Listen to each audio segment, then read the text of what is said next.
ప్రజలు రక్తం మరిగించి ఆత్మాహుతులు చేసుకొని కొట్లాడితే రాజ్యాంగబద్ధంగా పార్లమెంట్లో పాస్ అయ్యి ఇవాళ రాజ్యాంగం ఇచ్చింది రాష్ట్రం, రాజ్యాంగం ఇచ్చింది తెలంగాణ.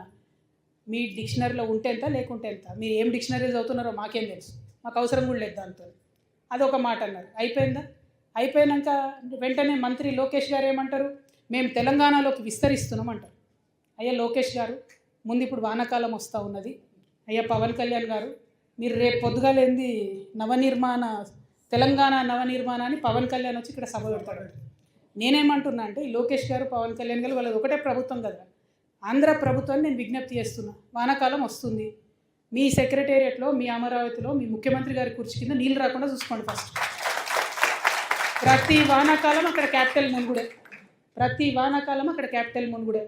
అంటే ఎంత అవమానం ఇది ఆంధ్ర ప్రజలకు చెప్పండి. నాయకులేమో వాళ్ళు ఇప్పటికీ కూడా ఆంధ్ర మంత్రులు వచ్చి హైదరాబాద్లో ఆపరేషన్లు చేయించుకొని పోతారు.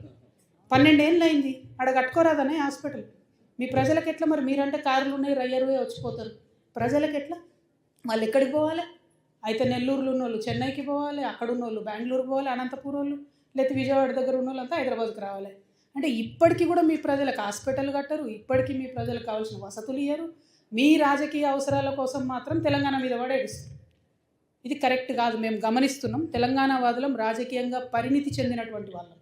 మీరేదో రెచ్చగొట్టంగానే మేము రెచ్చిపోయి మేము ఇడికేలేదో అంటాం అనుకునేరు. కానీ ఇక్కడ వాళ్ళ ఏజెంట్ ముఖ్యమంత్రి గారు ఉండడం వల్ల నష్టం ఏం జరుగుతుందంటే రకరకాల విగ్రహాలు పెడుతున్నారు. నేను ముందే చెప్పిన, నేనైతే పాత నాయకులంతా మంచిదని కాదు. ఇట్లనే మీరు ఊకే చేసిండ్రంటే మేము ఖచ్చితంగా అధికారంలోకి వస్తాం. అన్ని విగ్రహాలు బిడ్డ పలగొట్ట ఆంధ్రాకి పార్సల్ చేస్తాం.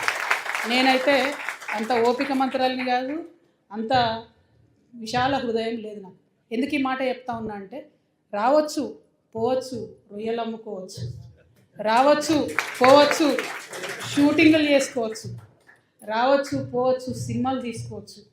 వ్యాపారవేత్తలకైతే ఎర్ర చివాచి వేసి వెల్కమ్ చేస్తాం. ఎందుకంటే స్విట్జర్లాండ్ అని కాలు పట్టుకొని, యూకే అని కాలు పట్టుకొని, జపాన్ అని కాలు పట్టుకొని ఇడికి రాండయ్యా భూములు ఇస్తాం అంటున్నాడు. ఆంధ్రాలో శ్రీ సిటీ అని కట్టిండు ఆయన, ఎవరో రెడ్డి శేఖర్ రెడ్డి ఎవరు, ఆయన కూడా వెల్కమ్ చెప్తాం మనం. ఎందుకంటే ఒక పేరు ఎందుకు చెప్తున్నా అంటే సక్సెస్ఫుల్ మోడల్. అక్కడ 30 దేశాల నుంచి వచ్చి కంపెనీలు పెట్టుకురు ఆయన సిటీలో. ఇక్కడికి వచ్చిండు అనుకోండి, మన దగ్గర 60 దేశాలలో వచ్చి కంపెనీ పెడతారు. మాకు ప్రాబ్లం వాళ్ళతోని కాదు, ప్రాబ్లం అలా మీళ్ళు వచ్చి మళ్ళా ఆంధ్ర రాజకీయ నాయకులు వచ్చి సెక్రటేరియట్లో గంట తిప్పుతామంటేనే మాకు ప్రాబ్లం. అది రానీయం.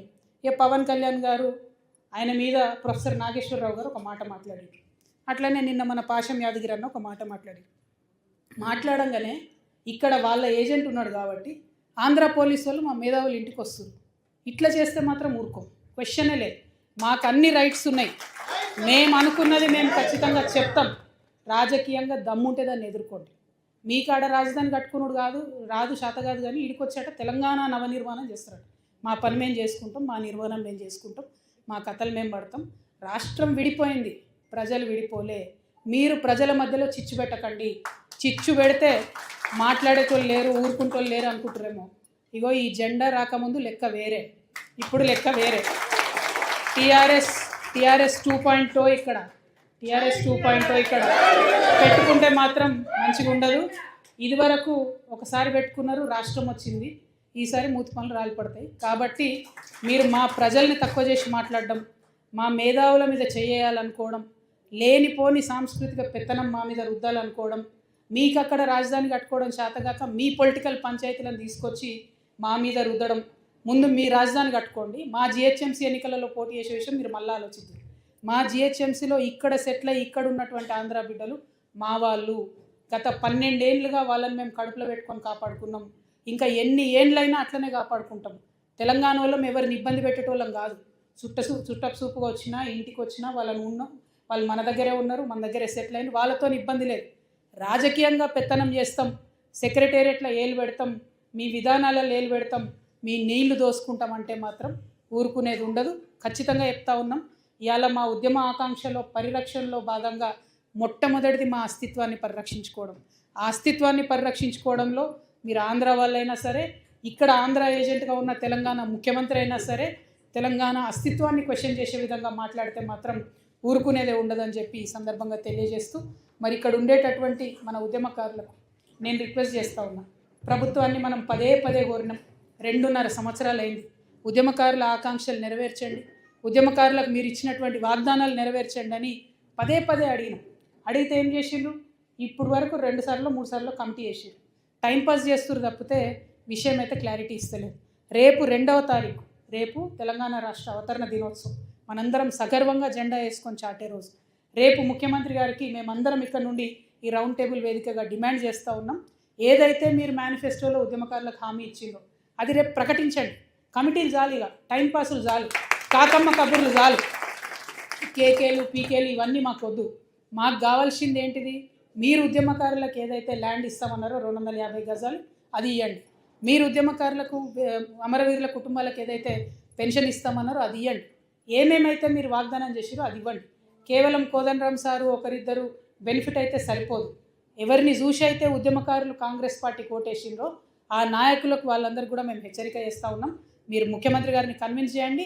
రేపు రాష్ట్ర అవతరణ దినోత్సవం నాడు జరిగేటటువంటి ఆ స్పీచ్లో ఖచ్చితంగా ఉద్యమకారులకు డిసైడెడ్గా ఇవ్వాలి.